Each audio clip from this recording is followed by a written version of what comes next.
I first approached Brugmansia with great trepidation and expectation. However, my first experiences were disappointing.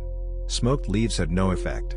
Smoked flowers caused a slight shift in perception with pupil dilation and no hallucinations. Raw leaves and flowers can cause stomach pain or vomiting. My preferred method of consuming raw plant material is to chew it for several minutes then spit out the pulp. I use this method with alcohol. 4 large leaves are enough to induce a mild sedation with a heavy/floppy body sensation without delusions. Ointment. Pulped plant material was rubbed into my body absorbing the atropine and scopolamine externally. I tried this method because I was too anxious about eating plant material or drinking tea. During application some fluid entered my left eye causing long-term dilation and permanently deteriorated vision. This caused a minor shift in perception without hallucinations. Having tried every other method of ingestion I wanted to try tea. I almost certainly drank too much because I was in a drunken-like stupor for 3 weeks while my dead best friend gave running commentary on my daily activities. This changed my life. Era would note, driving while intoxicated, tripping, or extremely sleep-deprived is dangerous and irresponsible because it endangers other people. Don't do it. I boiled 2 liters of water and added 16 finely chopped flowers, approximately 30 leaves and a few thick stems. After straining, I shared 660 milliliters between 3 people, Oliver, Dave and Matt. The rest was frozen. The earthy brown liquid tasted bland and went down effortlessly. It didn't have any of the jelly-like gooiness of mushroom tea. We decided to vaporize some cannabis, eat some space cake and then take a drive while it took effect. 30 minutes post-ingestion a dreamy sedation set in with free-falling sensations similar to ketamine or nutmeg, like I was sinking into my seat. The same mundane views I see every day seemed outstanding, as if I were looking at them for the first time with the brightness turned up 10 times. I try to drop my friends at home so I could meditate back at my apartment without any distractions, but when Matt opens the car door he collapses headfirst into the pavement before staggering back to his feet and falling again. I got out with the intention of helping, but only succeed in making a public spectacle of myself. I violated like a block of jelly all over the place with my pelvis swaying in every conceivable direction. We were in a busy part of town and people were gathering in bewilderment. Someone shouted, "Oh my God! How pissed are they?" To cut a long story short, I returned home with Dave. He refused to get out, and left Matt to be escorted home by the police. We pull up outside my apartment. Driving was easier than walking, and I swagger inside leaving Dave alone in the car. I can't remember the first hallucination or even thinking the tea was working. Every idea of a past, present, future or Brugmansia tea was gone. Oliver was now an empty shell in a blurry dreamscape of delusional chaos. Extreme dissociation left emotional concepts totally void. This felt quite liberating because there was temporarily no more desire, craving, habit or fear. I have a phobia of spiders but felt nothing when hundreds of hand-sized spiders scurried down my wall and into my mold-covered bed. The Grim Reaper stood in the corner of my room. I slurred hello and he waved back at me. Demonic bats flew through my head and imaginary glasses of water moved back as I leant to grab them. Fleas covered my ceiling and hopped upside down as if gravity had been reversed. I knew what I saw wasn't possible but it looked too real to be an illusion. I grabbed a fly spray bottle and began spraying flea-infested areas.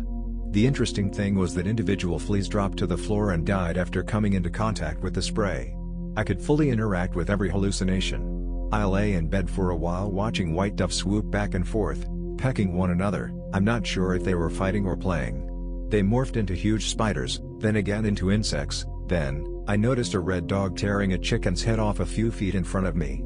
I reached out to touch them but my hand went straight through. At this point the doorbell rang. It was Dave, who had been sat in the car for a long time, asking the whereabouts of Matt. Neither of us had any recollection of abandoning him. "Come in," I said, "I think he's upstairs." We spent a while looking for him. "There's definitely someone else here," I say. Dave replies that he's also seeing people and sits down in the living room. I was exhausted and got back in bed. I couldn't sleep so I kept walking into different rooms then forgetting what I was doing there. I occasionally passed Dave on the way to the toilet and asked him what he was doing in my apartment. Sometime later he walks home. The following day, still very high, he told me that he kept talking to Matt then realizing he wasn't there. Deep into the trip I become aware that I could move inanimate objects without the use of physical contact. Telekinesis seemed perfectly normal in Brug reality. With only a pointed finger I could shift real dog toys from one side of the hallway to the other. Each toy had a colorful trail as it drifted across the carpet. 14 hours after ingestion I go to sleep in the living room. There were too many insects in the bedroom. The following day I had work as a dinner man in a local school. Still very high, I tried to phone in sick, but as the secretary answered the phone I forgot who I was talking to and what I was supposed to say. I mumble something about a friend in intensive care. The secretary tells me I have to come to work, so I turn up in dark sunglasses which I wear all day. I was now suffering from severe perspective distortion, which really isn't good when you've got to serve dinner to 75 kids. The problem I had with imaginary objects moving away from me was now happening with real objects. I made a fool of myself and resigned. My eyesight gradually returned to normal after 2 days and the hallucinations tapered off over the following 3. However, the trip was far from over. I was in a drunken stupor for weeks and began hearing voices. Whenever I smoked cannabis, things really spiraled out of control. I became delusional and paranoid, the voices multiplied and became even clearer, and my entire field of vision was overcome by kaleidoscope patterns. These effects were enjoyable for a week, then, I got the fear. I tried to write it out but felt like a complete mess, and my family kept telling me I had taken too many drugs. After 2.5 weeks of delusional paranoia, I decided to throw away all of my cannabis plants and 3 ounces of high-potency cannabis. Within a month of sobriety I returned to normal. The one thing that really amazed me about Brugmansia was the longevity of the experience.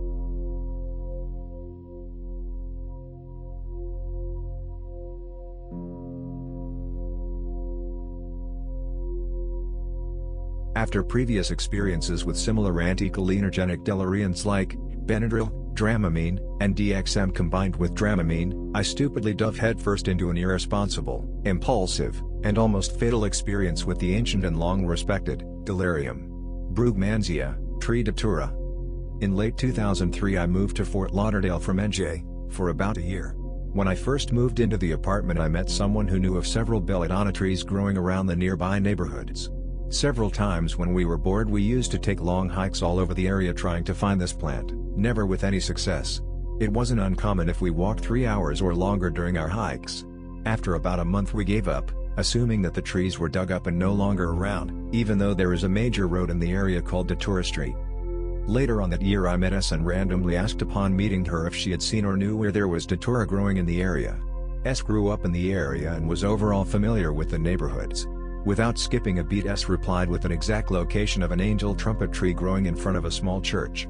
Ecstatic, I told her to take a walk with me and show me where this plant was, remembering how much time me and my other friend wasted walking around Fort Lauderdale aimlessly trying to find this strangely compelling plant. I was broke, bored, and tired of sitting in my stifling apartment with no air or electricity. So me, S and Loser, who was currently staying at my apartment, took a hike to find this elusive tree. Times were rough then and I was about to be evicted from my apartment, thanks to a former roommate/best friend, Dickhead, who stole a shitload of rent money from me to support his own heroin addiction, and Loser, who I let stay with me, that had no job. Ultimately, I was not in a good state of mind and had no business taking an extremely powerful and potentially deadly delirium. I was dangerously impulsive, and I could have easily killed myself that night. The three of us finally approached the church, and sure enough there was this massive tree standing strong, embracing the church, clutching it, almost like it had been guarding the church for years, despite its age-old association with the devil. For years I have been into psychedelics and I usually don't approach an opportunity like this so irresponsibly, but being as depressed as I was, but yet almost mesmerized and overjoyed to find this plant growing only a couple of blocks away from my apartment, I ran up to the tree and filled a couple of shopping bags with plant material. I madly shoved handfuls of leaves and flowers into my mouth, munching on the bitter hallucinogenic salad, knowing I could possibly die that night. I don't know what I was thinking, because I knew in the back of my head that this was going to be just like all of those awful experiences with Dramamine and Benadryl, but some weird unconscious drive to self-destruction came to play. Somehow seeing the actual plant right in front of me, with its alluring radiance, peculiar smell and an aura of forbidden knowledge gave me a feeling like it would be different in some way. It was as though I was temporarily blinded of my familiarity with the reports online about natural tropane alkaloids, as they were usually described to be slightly more out of control, sinister, and unnerving than experiences written about over-the-counter drugs like Dramamine that mimic some of the familiar effects produced by belladonna and datura. It was late at night. After we filled up a few shopping bags with flowers and leaves, we power walked back to the apartment complex. Broward County pigs tend to stop and search people randomly for no reason at nighttime so they can put them in jail and get money for arresting someone. We made it a point to get back as soon as possible. I did not want to be caught with bags full of suspicious leaves, and have to spend a night in prison tripping on datura. Familiar with how tropane alkaloids act on the body, I wasn't sure if I was going to make it back standing upright.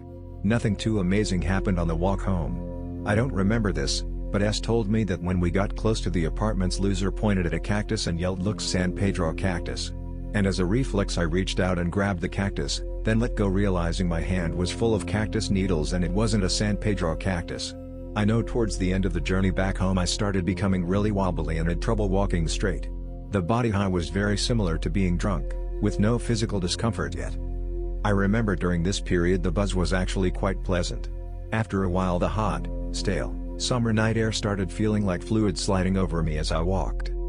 Instead of going into my apartment, me, S and Loser went to the pool area and swam for a while. It was around this time I had noticed I was starting to feel the effects getting ready to come on strong. My dizziness started feeling like it was about to lift off. The adrenaline and anxiety seemed to be gradually increasing as my heart pumped the now intoxicating blood through my veins. I started feeling less and less comfortable and safe to being outside and in the pool. It was about an hour after I ate the plants by then. At that time I suggested to Loser to come inside the apartment. He had eaten a fair amount also, so I advised him to head inside and lay down because I knew it was going to hit both of us very soon. Once again I clarified the apartment had no air conditioning or electricity anymore because of my former roommate Dickhead taking all that money from me, so the inside of the apartment was brutal. The air was hot, stagnant, and 2 of the 3 couches were leather, so when you lay down on them it sticks to your skin. Needless to say the surroundings were very uncomfortable, not to mention we had no lights except for a few candles. Not a suitable setting for tripping. I did not want to be caught outside acting stupid in front of one of the neighbors or have Loser be arrested or tied up, talking to the hallucinations that may manifest to him in the parking lot. Sometime between the time I decided to walk from the pool to the apartment I found myself laying flat on the ground halfway outside with only my head and arms in the apartment, talking to Dickhead's aunt from NJ. At this point this femme fatale has succeeded in knocking me on my ass into an imaginary realm where nothing is what it seems. Apparently I got up the steps when all of a sudden the force of the vertigo hit me like a shot of heroin, disabling me and making me think I was in NJ. I'm pretty sure 1 or 2 of my other friends came over, at that time. To this day I haven't fully figured out who was there and who wasn't. I blacked out several times during the peak and my memory from this point on is very choppy. Off and on all night long I found myself on the floor or leaning over the back of the daybed in the front room with everyone, either smoking a non-existent cigarette or having slurred, senseless conversations with friends back in Jersey on my cell phone, only to realize I wasn't holding anything. This was when the effects of the Brugmansia had taken full force on my body.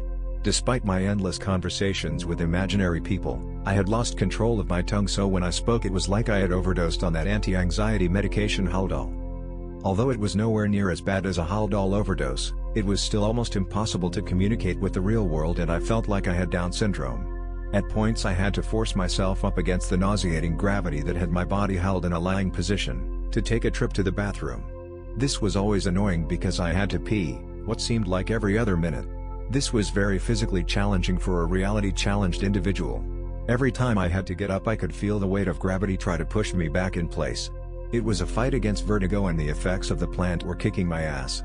These feelings of extreme vertigo always reminded me of times when I was a kid and would try to stick my head or arms out against the force of gravity when I rode the gravitron on the boardwalk. When I got up on my feet I would wobble around for the first few steps until I could finally grab onto a wall or something and shuffle my way to the bathroom. Once I got into the bathroom immediately I noticed the repulsive stench of the dark room. The humidity from the shower area mixed with the heat and the foul moisture evaporating from the toilet area, and overall feeling of nastiness, cottonmouth, and the lack of control of my body, made these walks very unpleasant. I often had to crouch over the toilet cause for some reason, it was like my prostate was swollen or something and it was a real effort just to relieve myself, despite how badly I had to go. Every time I would leave the main room to go to the bathroom I would have some of the most confusing full-blown auditory and visual hallucinations. At times I wasn't aware that these were hallucinations unless it was too bizarre to be possible, but even then I sometimes fell for it, thinking it was real. The only way to distinguish what's real and what isn't, is to touch it. If my hand goes through it or it moves back as I reach for it, then it's not real.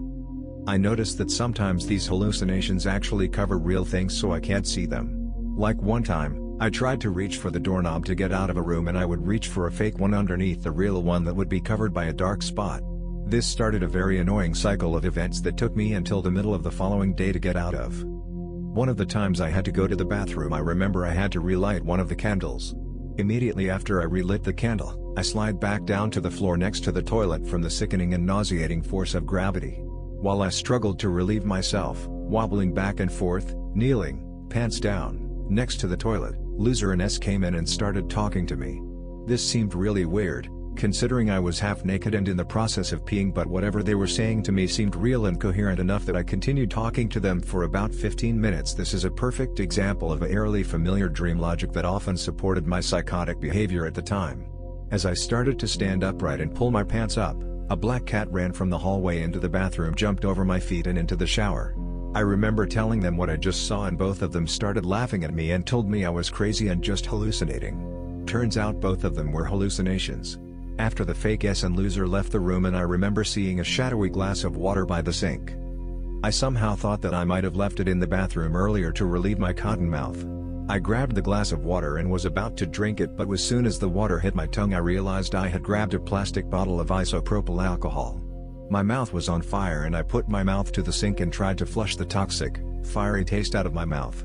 I stumbled back into the other room, collapsed onto the leather couch into S's lap and snuggled into her body, mumbling nonsense. I blacked out for the rest of the night. I woke up still tripping and stumbled to the bedroom and saw Dickhead snoring loudly in my bed. It was morning and everything was bright, and took on a dirty, yellowish, pea color. My pupils were still completely dilated and the light hurt my eyes.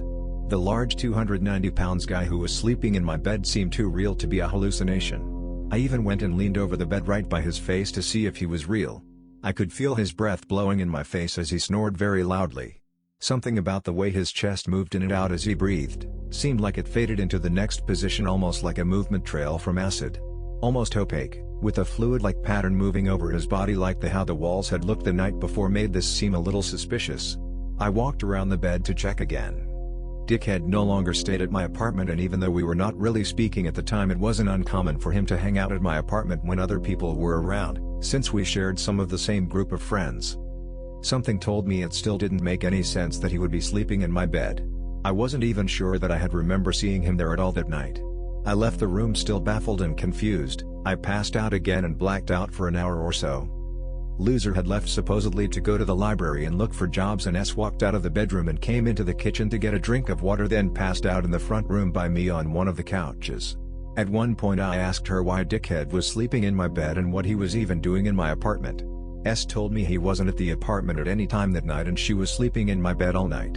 S is 16, medium height, skinny, and she does not resemble Dickhead in any way, shape or form. After Loser left, S decided to go to the library. She was very concerned for me and asked me if I would be okay to be alone in the apartment. At some point in that morning after Loser left, she told me for about 6 minutes I was walking in circles in the bedroom with my hands clenched in my hair, yelling repeatedly, "Make it stop." I told her I would be okay and that it would probably be best for me to be by myself, while I ride out the tail end of the trip. I was alone in the house and I told myself that from this point on if I see or talk to anyone it couldn't be possibly real, so it was obviously a hallucination. I even chain-locked the front door to further prove this theory. Well, the hallucinations continued to proceed throughout the morning, and like always, despite my attempts to stay in reality, the dream logic always made holes in my lucidity throughout the trip. For the rest of the morning I found myself falling into a frustrating and annoying thought loop. Typically almost every 15 to 20 minutes I would hear the door slam open, and hear Loser yell from the other room, Matt, you home? I'm back." I would come into the front room and see him standing in front of the door. As I continued talking to him, his voice would fade out until only his lips would be moving with no sound coming out. Then gradually he would slowly fade into the background and dissipate. At this point I started becoming coherent enough that this repetitive illusion started becoming more and more disturbing and annoying. I could speak clearly now without my tongue getting in the way, but I was not completely coherent. My sentences were often choppy and I stuttered a lot when I spoke. Another clockwise disturbance that came about every 10 to 15 minutes was that I would be holding the cell phone talking to a friend in NJ while I laid on my bed. Every time I noticed I had no cell phone in my hand, I would still hear my friend's gargled voice continue to talk to me. For some reason, again the dream logic, I would always respond back and tell her I'm sorry but you're not real and I have to go now. By then the voice would stop. After that I would think I was talking to S. who would be sitting next to me on the bed, and she would vaporize as soon as I looked over at her or touched her. These 3 hallucinations continued for a few hours until the real us came back. Other common hallucinations consisted of bugs crawling single-lined on the walls, weird sounds echoing from the other room, or gargled alien conversations in my head. Occasionally I would think I was somewhere in New Jersey talking to someone when I had my eyes closed, or I would see one of my friends standing in the corner of the room silently mouthing words and vaporizing after a few seconds. The most bizarre and probably one of the last major hallucinations that occurred that morning was also in my bedroom on the bed opposite of me. Sitting on the bed, I had a Dawn of the Dead pillow and a Freddy Krueger pillow. Well, for some reason at some point I had a whole conversation with these pillows. S's voice came out of the Dawn of the Dead pillow and Loser's voice came out of the Freddy Krueger pillow. I talked back and forth with them for a minute or so until I realized I was talking to a bunch of pillows and no one was there. I asked these pillow entities if they were archons from a different dimension and if they could talk to me about themselves. As soon as I asked them those questions, they assumed their normal inanimate position and stopped talking to me. I politely said, "This is crazy, I'm talking to a bunch of pillows. You aren't responding, so, I'm sorry but I can't talk to you anymore. This isn't a one-way conversation. Goodbye." After that, the hallucinations started to fade and I eventually fell into a weird, easily disturbed twilight sleep. I did not feel normal for the rest of the day and my pupils remained dilated for a couple of days. I stayed inside during the daytime because anytime I tried to open the door to go outside, all I would see is white and was basically blinded by the sun.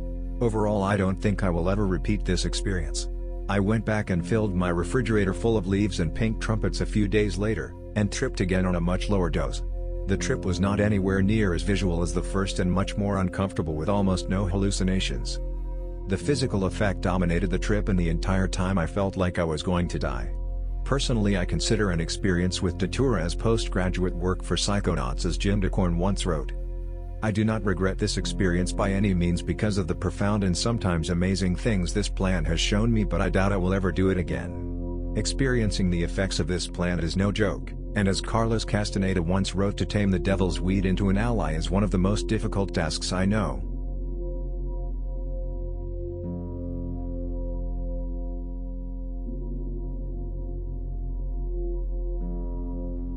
I was on my way to drink at my friend C's house with some friends. I took a walk through the botanical gardens, sipping on a bottle of red wine. It was a nice night, and my mind was wandering the astral airwaves, mostly dwelling on my at the time obsession with the arcane and the surreal.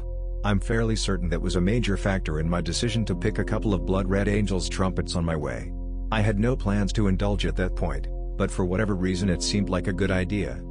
At my friend's, we drank quietly and watched skateboarding videos. I'm not particularly close to these people. In fact, I wasn't particularly close to anyone at this point. Mostly, we just shared an interest in skateboarding. After an hour or so, we decided to go to a party at another friend's house, a few minutes walk away. I wasn't enjoying this party, but I did the human thing and drank and smoked and chattered about the real world. At some point, a friend asked if I had any sweet drugs. As a joke, I presented him with my datura flowers. He responded with a firm "fuck that," and we discussed my hellish experiences with the drug, concluding that I shouldn't do it again. But after a moment of introspection, I said to S, "Hey S, last trip," and munched down the 2 flowers and washed them down with red wine. I didn't place very much emphasis on this decision, but in hindsight, my life was lacking anything to give it structure or meaning, and I felt free to roam the world of chaos. But my memory of the night faded to dreams and confusion at this point, but I believe I sat quietly in a chair. I imagine this to be around midnight.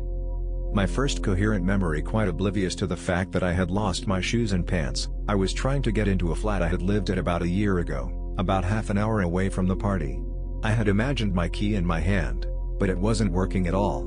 I soon noticed I had an older man in my company. "That's Olive's house," he told me. So I knocked loudly. A middle-aged lady answered, yelling at me to fuck off. My response was something along the lines of, "Sorry, I thought I lived here." And I wandered off. At this point, I had no idea I was under the influence, and it seemed like a reasonable mistake to make. The man looking for Olive disappearing wasn't particularly disconcerting either. After remembering where I lived, I started heading in that direction. I experienced a frightening hallucination soon after. I was walking past an island on the road. There was a small sign on it, about waist high. In my questionable judgment, this sign was a small one-legged girl holding a sign. I thought it very sweet that someone had found a job for her, and started walking towards her. From the other side of the road, as if to mirror me, a dark and seemingly featureless man was walking towards her as well. He reached her before me and proceeded to viciously bind her with some kind of masking tape while she resisted and screamed a muffled cry.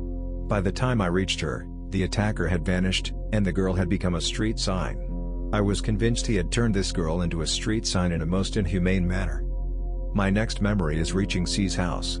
I have since been told that this was about 7 a.m. C's flatmate D answered the door, waiting for a package. He then went and got C. I thought it was my package, but it was just me, in fucking hot pants. In C's room, he very seriously told me that when we left his place I still had my pants on, but I wasn't convinced. I was lapsing in and out of believing this was my room, and began leafing through his belongings. Apparently I was talking very quietly and slowly. He told me later that I asked to borrow his pants, and he said to ask D to borrow his. To this I replied that would be opening a can of worms, and walked off. I'm surprised that in all my fucked upness I could manage an offhand remark like that. D later said that after I left, I stood for like a quarter hour on their doorstep. I remember looking in their window and seeing swirling etheric forms, morphing very seamlessly from demon faces to small scenes. I then spent a while trying to get into my bedroom from C's house. The walk home was terrifying. I lived almost an hour away and had to deal with the constant realization that I was fucked up, pantless and totally delusional. I kept finding fingers in the pocket of my hoodie and mistaking the folds in the end of my sleeves for various items. I hoped to God my underwear was real. I also kept imagining my skateboard in my hands and would go to get on it and stumble. Horrifying hallucination too. I seemed to be in an industrial, Eraserhead-esque area that I did not recognize. I spotted out of the corner of my eye a chubby girl in a McDonald's uniform dancing. She noticed me and stopped suddenly and started walking very slowly before tripping over. She started to scream, so I walked towards her and she started regurgitating a fetus. It sounded very painful. Before I reached her, the familiar featureless bastard emerged from nowhere, stomped the fetus and gave me a most evil glare. I ran away. I've never been so terrified before or since. For the majority of my walk home, I felt like I was extremely fucked a minute ago, before interacting with one of my hallucinations. I kept imagining the company of various people in my life and I heard my name constantly. One of my friends tried to show me a dead body he'd found, but I didn't want to hear about it. He gave me a very hurt look as I walked away. I had a 5-second memory and walked around in a lot of circles. Someone mentioned that my attire was creative. I thought he was talking about my hoodie and mentioned how the hood did its job better than most. All the way home, I felt like I was hearing people's thoughts. There were usually a few trains of thought going through their heads at once. I could hear them notice me, then notice my lack of clothes, then decide to avoid my eyes. A few times people's thoughts pointed out things about me that I hadn't noticed. Like that I was wearing one sock. Eventually I made it to the botanical gardens and my trip took a turn for the better. I could hear the trees talking, and my hallucinatory friends stuck around long enough to have elaborate discussions. It still seemed to be normal for them to turn into trees, fence posts etc., when they finished talking to me. I was phasing in and out awareness of the fact that I was hallucinating, but I was always delusional. I thought I was saving face in front of the real people who were going about their mornings by telling my hallucinations that I knew they weren't there. In reality I was angrily yelling, "Leave me alone, I know you're not real," to no one. It was raining by this point, and I noticed that the fallen leaves were set up to display intricate scenes, like a timeline of the universe. This was worth all the terror and confusion of the trip, and I spent a very long time sitting in a puddle learning about the universe. Apparently the dinosaurs had psychic battles and were all linked up in some kind of morphic field. This eventually killed them when they became competitive with each other within this field, destroying it from the inside. This was a most amazing hallucination that still inspires me with its intricacy. Even now that I realize there was not in fact a hippie sitting there and carefully arranging the leaves, the feeling of amazement that someone had that inhuman level of patience and attention to detail was so powerful that I still draw on it for artistic inspiration. As I was leaving the gardens, my friend tried to say hi to me, but I explained to him that he wasn't real and kept walking. I turned to look at him several times, expecting to see him turn into a rock, but for an unexpectedly long time he just stared at me with puppy eyes. He did turn into a rock in the end. I was happy to be on the home stretch, as I lived about 10 minutes away. I was manifesting objects in my hand to an impressive standard of realism. I walked past a lady and heard her say something like, "Bit tired, huh?" I begged her pardon and she said she didn't say anything. I said I must be tired and kept walking. Making it home was a huge relief. I was free to enjoy the visuals in peace, as my flatmates at the time were well used to my antics. As I wandered around the house, it was as if everything I'd ever experienced there was happening at once. I'd walk into the kitchen and find myself in some random conversation I'd had in that part of the kitchen. There were dozens of versions of each of my flatmates, going about days they'd had in the past. Eventually I went to bed and had a waking life series of vivid and surreal conversations with people I had or had not encountered. I talked to my older brother who died about 3 years earlier, which was another thing that made the trip worthwhile. I don't remember what we talked about, just being vaguely aware that he was dead and feeling very awkward about bringing it up. After an incredibly eventful sleep, I spent the next few days cleaning up the mess I made, finding new skate shoes, getting a new phone and cards. I'm afraid to ask the cops if anyone handed my jeans in as my phone was full of dodgy texts. Mostly I spent the next week or so living in a haze. I think I blacked out for about 7 hours and tripped for well over 24 hours. But I didn't feel normal for over a week. To those of you out there interested in exploring this world, I'd recommend doing something to stop yourself going wandering. I have no way of knowing what happened during my blackout, which makes me feel somewhere between disturbed and frustrated. Some of the more frightening visions stayed with me for months, so you do well to be fairly mentally stable, I guess. It doesn't matter how experienced you are with hallucinogens.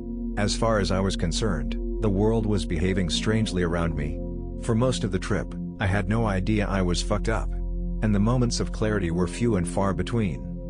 The best moments were in my bed exploring my mind, and I'm in two minds about whether it was worth the terror, confusion and the depression that followed, even for someone like me who, at the time, lived for that shit. But overall I think the time spent in terror wasn't any more prominent than the time spent in awe. It was the best of times, it was the blurriest of times. Be careful.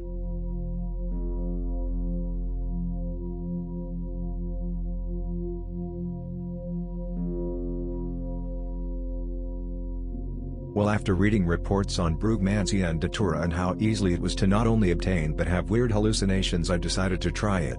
I went out to buy a tree at the local garden shop. Well, they had a few. I chose the one that hadn't bloomed yet but was about to, so I could try the flowers at a later date. I believe the type to be versicolor, Ecuador pink, as that is what the other flowers looked like around it. Anyways, later that night I thought I would have a go at trying it. I boiled 2 large 8-inch leaves in about half liters of water. This sat for a good 10 to 15 minutes. I was unsure of the boiling time. Well, I took the tea I had just made upstairs and drank it in under 5 minutes. The boiling leaves smelt like spinach to me. It took me a while to figure that one out. While I got the feeling of intoxication slightly, nothing much happened. So I decided to chow down on some of the smaller leaves.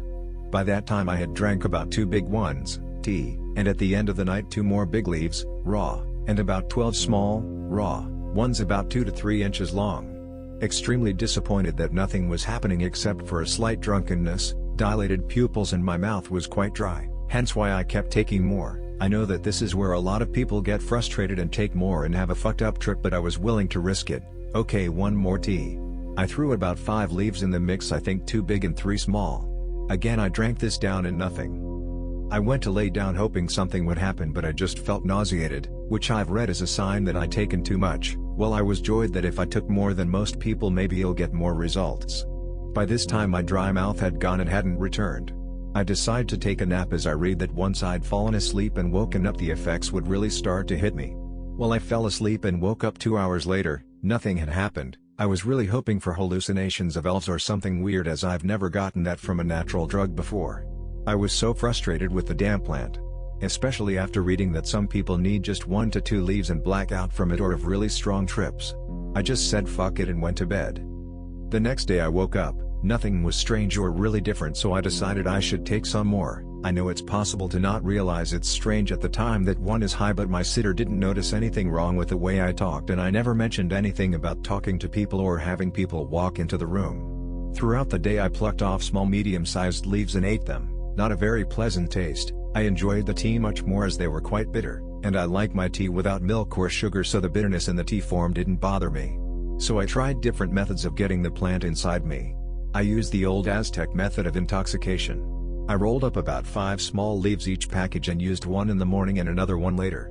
While I felt slightly intoxicated again and I couldn't see anything that close to my face and about 8 inches away, which made it extremely difficult to eat as I couldn't see the food. Again, I waited and waited and waited, nothing happened. I read a report saying to mix it with water and just let it steep for a few hours overnight. Well, I did that. Nothing happened after 20 minutes of drinking it. I used about 5 small leaves in that mix as well. I went to a forest setting to see if anything would happen there while I was drinking it, and nothing really strange. Finally, the only method I could think of would be smoking it. So I made a makeshift pipe. As I'm not a huge smoke-loving person, dried part of a branch that broke off the top, enough to fill my pipe that's diameter is half an inch and length of 2 inches, and attempted to smoke it. The taste wasn't bad and it gave the smell of MJ for some reason. While I felt giddy and stared at things for a while, no hallucinations, audio or visual happened in any form. So I just went to bed. This all took place over the past 2 days. It's the 3rd day now and I have gotten no great results, even though I must have ate 30 or so leaves trying to get to that state, and I've decided to stop taking it until the tree blooms, so hopefully something may manifest, although I doubt it. If it hasn't happened now, it probably never will. All of this has led me to the following conclusions. A. In most of the Brugmansia reports I see, they always report either using or seeing flowers. This is what I think people use as identification.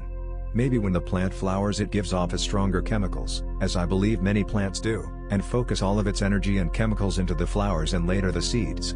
This could possibly be the reason why it's not very strong for me. B. It is still in its original planter container and inside the house in my room by the window. For convince purposes, I think it'll go outside after I finish writing this. There is also a light on it to make sure it gets enough sunlight. Maybe just because it's a sapling it's not as powerful as Brugmansia, which have been growing for years. Therefore it has less chemicals inside of it, which only lead to elementary symptoms. Although after 30 to 40 leaves I'd think something would happen. All in all, this experience was and is quite disappointing. After a while my focus came back, even though I was still eating the leaves at the time. I haven't eaten anything and it seems like my pupils are going back to normal. I will have to try the Brugmansia again after it flowers and try 1 or 2 flowers to see if I get any stronger results. There is one good thing about my experience, and it was a humbling feeling. My mind goes into a nice blank state and it's very easy to contemplate things. I should also mention I got the same result from eating the plant material of morning glory vines. I was too impatient to wait for seeds and I'm still having a problem finding the seeds after the flower has died.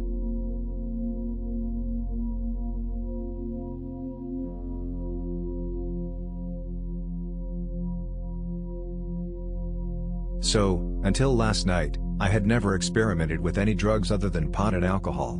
But my roommate had picked some Brugmansia flowers on her way home last night. They're all over the streets here, and we decided to try it out. I've always been interested in other hallucinogens, but never really had the opportunity to do them unless I actively pursued some plan. My roommate, who studies drugs and really knows her stuff, made us some tea from the flowers. There were 3 of us that drank the tea, let's call them Red, Rose, and Violet, and another that stayed sober to babysit, let's call her Cece.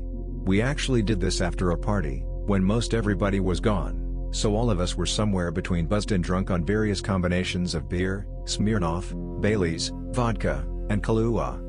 We drank the tea, tastes terrible, and watched an episode of Futurama while we waited for the drug to take effect.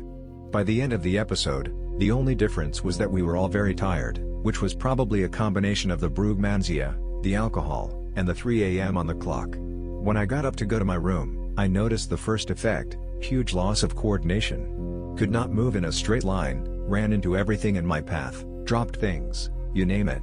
Eventually, I got to my room, lay down on my bed, and expected to fall asleep. First of all, I could not stay still and nap. There was this awful urge to move muscles, nearly spasms, but with a small amount of conscious control. Extremely frustrating. Also, I had the worst dry mouth I've ever had in my life. An entire swimming pool full of water would not have been able to quench my thirst. So I went over to Cece's room, and she calmed me down and rubbed my back. Then she took me back to my room, where Rose was sitting on my bed. We sat for a few minutes, then Rose threw up, a lot. Cece thankfully took care of everything. She took the blankets, put them in the wash, and put some new sheets on my bed. After that, as far as I could tell, Rose and I fell asleep. When I woke up she was gone, and I was hungry, so I went to get food. I was still tired after that, and I said I should go take a nap. Cece thought that this was a great idea, and ushered me back off to bed. I woke up at about 4 p.m., Sunday afternoon, and got up. When I saw Cece, she asked, "So, what do you remember of last night?" And I responded with everything that I've said so far. My first shock was when she said, "You know how you lay down to take a nap earlier? That was the first time you slept since last night?" At first I could barely believe it. But then she was telling me what I was doing, and it jogged my memory about the things that had happened. They were so random, illogical, and disorganized, that I assumed they must have been a dream. But apparently they weren't. Anecdotes that can be left out if necessary, but I find amusing. For example, I kept walking into the bathroom, turning the water on in the shower, and just staring at it for a few minutes. Then Cece would come in to check on me and ask what I was doing. When I said that I needed to get ready for classes now, or I'd be late, she pointed out that there are no classes in the middle of the night, especially on Sunday. So I walk away and she turns the water off. This repeats several times. All of us were constantly talking to invisible people, and apparently their responses were unbelievably humorous, because we laughed our asses off for no apparent reason. I also told Cece that we really needed to get some ant traps, because they were everywhere. The entire floor of the kitchen, and all the baselines of my room were just swarming with ants. It was ridiculous. I kept looking in various food that was left out to see if it needed to be thrown away. Then, I tried to go back to my room, but just barely missed running into a spiderweb about 4 feet in diameter. So now I had to duck down under it every time I wanted to go down the hall. I also wandered into some room, picked up some books, and then put them on a plate in the kitchen, I think for breakfast. Eyesight, this stuff seriously fucks with my eyes. First of all, my depth perception was gone. Over the course of the night, there were a ton of times where I would try to reach out and grab something that was about 6 feet in front of my face. I would reach out 2 feet, and wonder why I wasn't touching it yet. As my hand moved closer and closer, it looked to me like I was almost moving through the object. Especially when that object did not exist. I kept trying to pick things up from the ground, but when I touched them, I couldn't get a grip on them, because they weren't real. So I would spend a while scraping and feeling the floor in an attempt to pick these things up. After I got up, pretty much all the symptoms were gone. I still got a kind of surreal/lightheadedness every once in a while, but nothing more than a buzz I might feel the morning after a night of drinking. There was no more dry mouth, and not really any more hallucination. All three of us had been very nauseated the previous night, and I was the only one who did not throw up. But I felt fine after I woke up. However, the eyesight was still not back. I could not read anything, with or without my glasses, regardless of the distance, unless I squinted like hell at it. Similar things happened to my other roommates. It has been about 24 hours since we drank our tea, and the eyesight is definitely not all back yet, although I can at least read these blurry words without straining my eyes.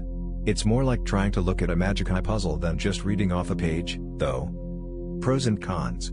Cons: terrible dry mouth, bad muscle spasms, eyesight goes way downhill for at least a day or so, nausea, confusion, and whatever long-term effects there might be that I just haven't gotten to yet. Pros: mainly, just a story to tell. There wasn't much in there that was very pleasurable, and it all just felt like a dream anyways. It is so important to have a sitter. Cece stayed up the whole night with us and made sure we were okay, and ushered us to where we should be. I think that if she were not there, people may have been hurt, and the paranoia from the hallucinations would definitely have gotten to me.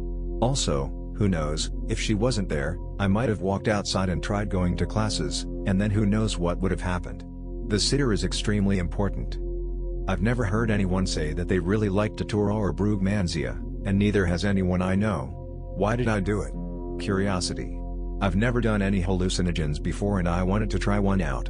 I probably will not do it again though. It's fun to tell people about last night, but I can do the same thing by watching other people and telling those stories. If you do try it, make sure that you are in a good mood and surrounded by a positive environment. I can't even imagine what a bad trip might be like on this stuff. I hope this is helpful to those of you who are considering trying this, and also to those of you who are wondering if what you experienced was normal.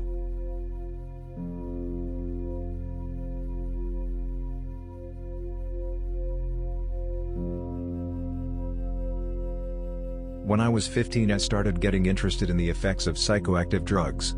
I started messing around with a plant called Brugmansia which I thought I knew a lot about. No one will ever be able to expect or even imagine what is going to happen to them. Brugmansia in my opinion is the scariest drug. Not for the actual sights or hearing but because you can never estimate the potency of it. Do we fear death or only the expectancy of it? My trip started out getting out of school on a Friday and I went to the beach with my friend who I will call Bob in this story. Bob and I had eaten the Brugmansia before so it was no big deal, We just decided to eat 1.5 each, but we picked them from different plants. I have had 4 flowers before and my eyes were all dilated, but mostly my mouth was just dry and I wanted to sleep in different positions. Bob and I went to a shady alley coming down from the beach and poured Lucas, a type of salty sugar Mexican candy, on the flowers and drank iced tea to take away the dryness. We left that spot and started walking down the beach. Each step my mouth got a little drier and my mind wandered more. We walked by a lot of surfer kids who were just glaring at us, so I got a little paranoid. We eventually got to the end of the beach and sat behind the rocks because we were sketched out about all the people watching us. This is where the trip starts. I sat down Indian style watching the ocean waves and the sun going down. I felt a calming rush throughout my body. I closed my eyes and I felt a feeling I will never be able to describe to anybody. After sitting down for 15 to 30 minutes, Bob and I got up and walked on the street to the main road. Bob and I talked about the effects and it seemed like mine were a lot more intense. I realized days later that the reason I was tripping more was that we took from 2 different Brugmansia trees, at least that's what I'm guessing. We walked a couple blocks when I realized I had a pill bottle of Adderall with only 1 pill, so I decided to not waste it and just eat it, and nothing happened to my knowledge. We walked to a high school baseball field that was empty and I laid on the middle of the field watching the sky. The sky appeared to have small white strands, like strands of cloth that come out of your clothing, and they were all moving together in the sky to form into a ball of light somewhat like the sun but as a soft white, blue. I remember the day having no moon or sun out in a clear blue sky, but I was told it was a very cloudy day. Tripping. The next thing that I remember is laying down in the stands for a high school football game. I'm told that people were staring at me and asking my friend what was wrong with me. Bob and I hadn't spoken too much for the feelings were too intense. I felt like I was living in a dream where I could remember what I had just done 3 seconds ago clearly in my head and I couldn't live in the present. I was in an extreme delay of life, like when you wake up in the morning and remember a dream you just had but you can't live in it. Only remember. My mouth was extremely dry by this time and I didn't have any source of liquid, but for some reason I kept having to go to the bathroom. I went to the bathroom 4 different times, just looking in the mirror and walking back and peeing and walking back. I was confused out of my mind. My stepping started to get very messy. At one point I had a very visual and hearing trip when I went to the bathroom and saw in the mirror a man 6 foot to 6'2", bald, and I was 5'7", long hair. The man talked to me about life and death and I talked back. I listened and found real spiritual guidance from him. I had to leave because someone came into the bathroom just staring at me. Each step that I took with my right foot was like stepping in a hole, the way cholos do, and on my last trip to the bathroom there happened to be 2 cops and the vice principal of the school waiting. I didn't even see them, and for some reason I had a Brugmansia leaf in my hand which I happened to throw down on the ground right in front of them. It was like I was asking for it. Or over asking for it. Of course the police noticed me and sat me down in front of the stairs and asked me why my eyes were so dilated. For some reason my trip went in silent mode and I was almost normal except for my eyes. I went against or said the opposite of whatever the cop said to avoid any charges. Brugmansia growing isn't illegal but intake is, so I played it like a ridiculous 4-year-old child while talking to the cop. When the cop said this kid's definitely on something, I talked back saying you are definitely on something. He would say over and over, what have you been taking, and I said I don't know what the hell you're talking about, man. I'm fine. Smartest thing I could have possibly done. Or be able to physically and mentally handle. Bob had been watching from the stands and apparently dipped after seeing me get arrested. I had to give them all my information. They put me in handcuffs in front of the whole entire high school and I felt ridiculous as all fuck. My mom was called to come pick me up and take me to the hospital. I was having more visual trips of blurriness and colors changing, not mixing. When we got to the hospital people stared at me and I felt really awkward. I thought I dropped my wallet and so I picked it up and my mom took it to me and gave it to the handicapped man in front of me and I got really pissed off. I was told later I had stolen it straight from the man's bag. I needed to go to the bathroom, so I asked the lady at the front desk where the bathroom was. She pointed and I said, well, can I have a pencil? And she said, why? I said, how am I going to go to the bathroom without a pencil? I got in a whole argument and eventually had to be seated. Life was the same but made with my own laws of physics and nature. Faces had changed, and every room I couldn't see had to be a room in my house at home. If that makes sense to you. I had to go sit outside because I was too much of a ruckus, and on the way out there were 2 girls sitting on a bench with skirts. I do not remember doing this, but I was told that I raised my hands and pointed it towards their legs in a sexual manner. I was not close enough to actually assault them, 10 feet away, but apparently it was really creepy. I was feeling fine. I didn't feel that I'm normal. I felt like my head was going crazy a little bit, but the only change I was having was my sight and mental thinking with the whole part about my own laws of physics and nature and faces and shit. Finally I got up to my room and was kept under close care by 4 nurses. I was told that I needed to go to sleep, but I couldn't. All I wanted to do was explore the universe. Everything that I did at the time made sense to me. The hospital room was really only a room in my house that I hadn't explored yet. Remembering it, I know that this is not how life works. I can remember everything I did and the mindset that I had, I just can't figure out why I did it. Brugmansia could be a lead to a different universe that is part of this whole multiverse. Spiritually speaking. Anyways, my mom was sleeping in the hospital room with me, but I didn't know that. Every time I turned my back from this person in my room, it would switch between a little 12-year-old really annoying girl and my mother.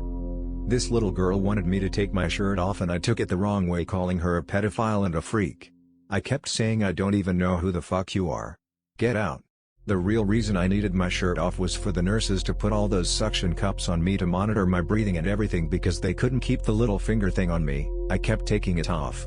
All I wanted to do at this point was go to my room. The nurses wouldn't believe me when I said at the end of the hall was my bedroom. This was so frustrating for me.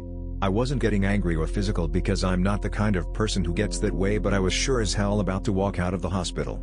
Eventually though, I took my shirt off, went to bed and shut up. I didn't dream at all, surprisingly. I got up in the morning and felt fine, except for when I looked at the pattern on the couch I was sleeping on. The couch appeared to have spiders, centipedes, roly-polies, all kinds of insects all over it. I was like, oh shit. What the hell was I sleeping in last night? My mom told me that I was just seeing things though, so I spent about 30 minutes just staring at the pattern. Eventually I got up enough balls to touch it and it was like a 3D movie. My hand went right onto the couch. I still saw the bugs, but I could now tell that I was only tripping. I got up off the couch, ate breakfast, took a shower in the bathroom, and when I was all done I went to the nurse and asked her if I could go get my clothing from my closet. This was a new nurse who hadn't experienced me yet and asked what? And I said, just let me go to my closet down there. You've seen my room, right? It's right in there, just let me go grab it real fast. She just stared at me with the overly confused face and told me just to stay put. The rest of my stay at the hospital was mainly just watching old cartoons, which for some reason seemed very philosophical to me right then. The last part of my stay at the hospital I talked with a doctor who had just gotten it. She talked to me about how bad psychedelic drugs are and asked me why I had done them. I told her I was trying to find myself and what place I fit into in this world. I want to find out that there's more to this universe than just the shell painted on that I see every day. She told me, well, psychedelics are bad and you don't find answers with them, you just come close to death. The rest of the day and night I was having mini trips of giant shiny spiders that you could only see in the reflection of the light. It was truly a crazy experience. I feel that most people view psychedelics today in a very ignorant way. The doctor told me that I hadn't found answers with the use of psychedelics, and I completely disagree. After my trip I stopped having insomnia for 4 straight months, which has never happened to me. I developed a very good sleeping habit, which is unbelievable to me. Since the trip my anxiety levels have been way down and stayed way down. I see life in a whole new way. I view every day as a blessing. I feel shielded by this universe because I know now that there is more than one shell, there is an infinite amount of shells for this life in general. I have spoken to death and learned from him. I have made friends with death and plan on keeping that friendship. I realize things about the world that I would never think of before. I feel that Brugmansia and Datura are drugs that you should never even touch. Brugmansia is not a drug that should be taken unless it is your heritage and you are Aztecs, such as peyote is to Indians. This drug is way too dangerous, but that doesn't mean all psychedelics are. I believe in the use of psychedelics and a higher understanding of life and emotion. That is all.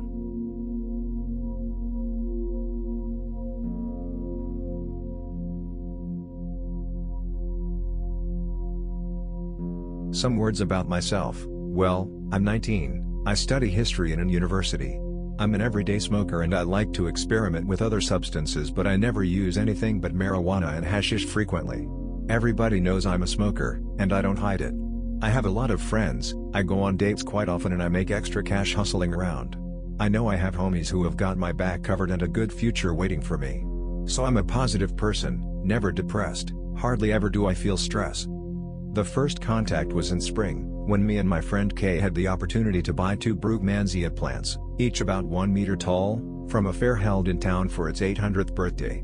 The lady who sold us the plants had a stupid grin on her face all the time, and she told us, that she once got dizzy just from transporting angels' trumpets in her car with closed windows.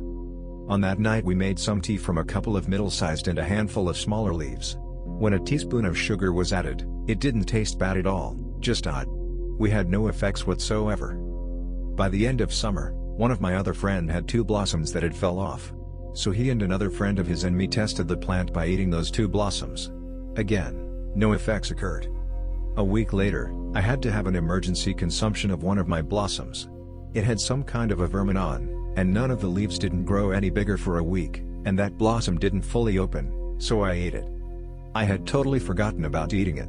I was with Kay and another friend smoking pot. 5 hours later, when I felt that body high felt noticeably different, though it's impossible to describe it. It was about the same time Kay and I went home. I had some pretty interesting dreams that night. Actually they were dream-like sequences I'll describe later on. Though I only remember one of it from that night. I was sitting by a fire in a beach, having a conversation with someone. When I entered that dream the chat was already on, but I knew instantly what it was about. I remember feeling the wind and I could actually smell that salty sea air. Incredible. Along came September, which means I had to move back to the city I go to school in. There I went to the city's botanical garden, and searched the plant and greenhouses for almost 2 hours. I had given up, when I saw huge Brugmansia trees growing on a small hill outside in the garden's park. 4 amazing trees bearing gigantic blossoms just waited me. I grabbed 3 of them and the next day an extra one. In the weekend I went back to my hood. We couldn't go to a party, cause Kay had broken his leg, so we just had some metaxa and some weed with Kay and another friend, and there were a couple of girls. I insisted on making tea from those blossoms. I used 3, eventually I was the only one consuming it. I had huge pupils, but that was it. Disappointed I just ate the remaining flower. About half an hour later outside, I fell over like a stick, hitting the ground with my jaw. The only thing I remember about it is me laughing like crazy still lying on the ground. It had been so stupid, but I just didn't control it. I remember little about that evening. Though I do remember everybody having a great time including me. Metaxa just does miracles. I remember nothing about getting home or being home. Yeah, there's only a sequence in my memory, where I'm standing in my room, everything feeling different. There is a strange sickly green light glowing from everything. And on the ground in a corner of my room I see a red balloon. When I try to pick it up, it gets smaller and smaller until it disappears between my hands. I can't say if it was a hallucination or just a dream. I just remember it. A week after we had a small gathering in some apartment, and I brought the flowers. I stole approximately 15 blossoms from that garden again before going to that place. There were 7 people and one of the girls was going to stay sober to look after us. The room was quite dark, with a huge couch and a nice parquet to sit on for those who didn't fit on comforts. We listened to jungle most of the time. So I chopped up all the flowers and boiled them for about 20 minutes. It looked like piss, and smelled and tasted slightly like cabbage, though some of the people complained about it tasting like an egg. We each had 2 cups, with almost no effects, besides the slightly dilated pupils and some loss of motor skills. So me and another friend went on to raid the garden again. This time we brought back about 25 fresh flowers, which we decided to eat fresh. I also purchased some pot, so we smoked it while we waited the effects to kick in and slowly digesting and eating the flowers. The taste was bitter and foul. So at some point while waiting and sharing bowls of Mary Jane, I had a conversation with a guy who was hanging around with us, but I didn't know him. Now we all knew he had schizophrenia, and he was high from his medicine even before we got there. He was kind of fatuous before, but now he just stared at me with huge eyes and a look I'll never forget. He then stated that he was a hawk and we were just some stupid mice it's going to eat. I don't like arrogant shitheads, so I stated that I'm a lion, too big to eat and too cool to fear a bird. Now this guy was like 2 times bigger than I am, so I was under a lot of pressure, being alert all the conversation, which lasted for about 15 minutes and was strategically a forethought from both sides. It was a true mind battle. In the end he accepted that I understood his position and he even called me lion once. Later on that night, I weighed 55 kilograms and ate 4 huge fresh flowers. The only effects I noticed were a small buzz in my head and huge MDMA-like pupils, and it was hard to make up long sentences.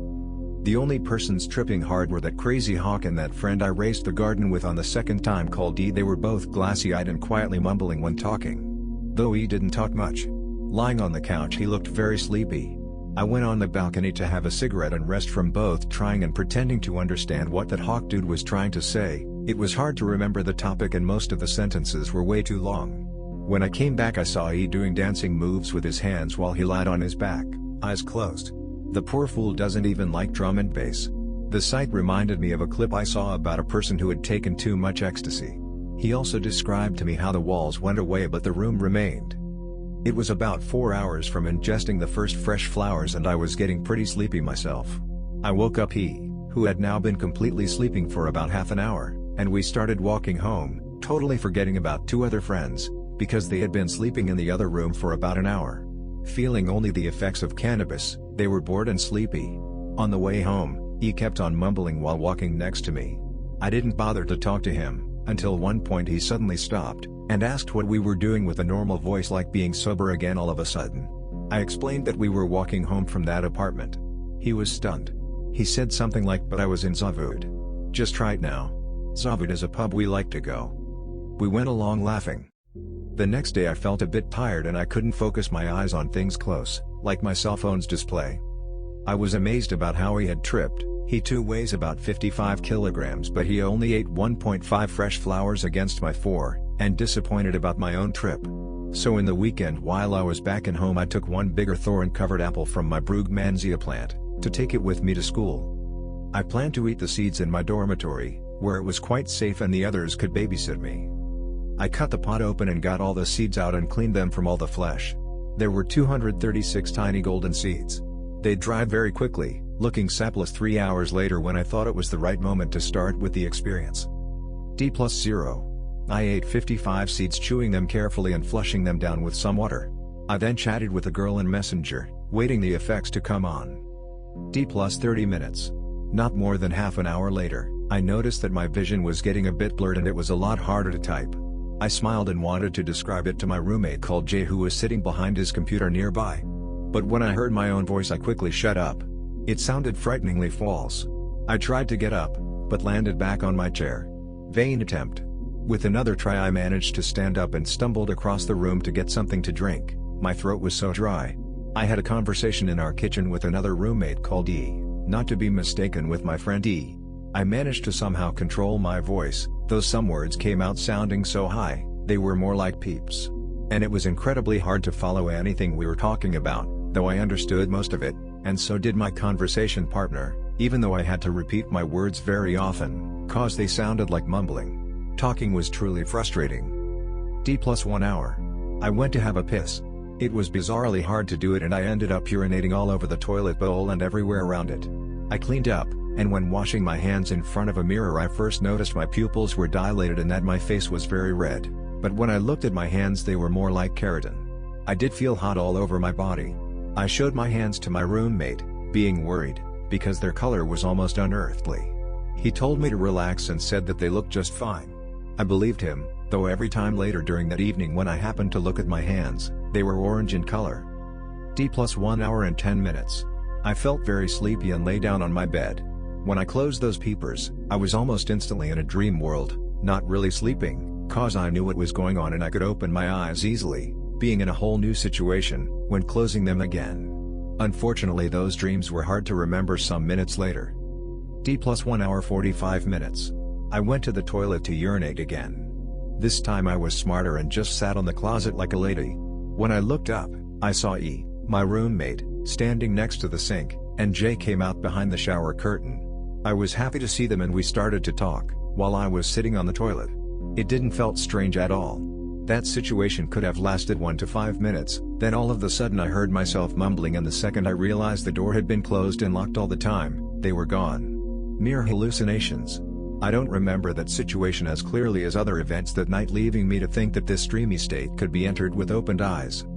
D+1 hour, 50 minutes. I continued my dream sessions. Never really falling asleep, but it was the most interesting thing to do. The situations were so real, and there was never anything stupid nor impossible like in normal dreams, so I just lived those moments until a point I startled for no reason and woke up. It went on a long time, my dream sequences getting longer and longer, until I must have finally fell asleep. Normal sleep. D+3 hours, 30 minutes. I woke up. My hands still didn't look normal. I took off my clothes and got under the blanket. I re-entered that weird dream world with sudden startles for a short while. Then fell asleep. When I woke up the next day it was about 14:15.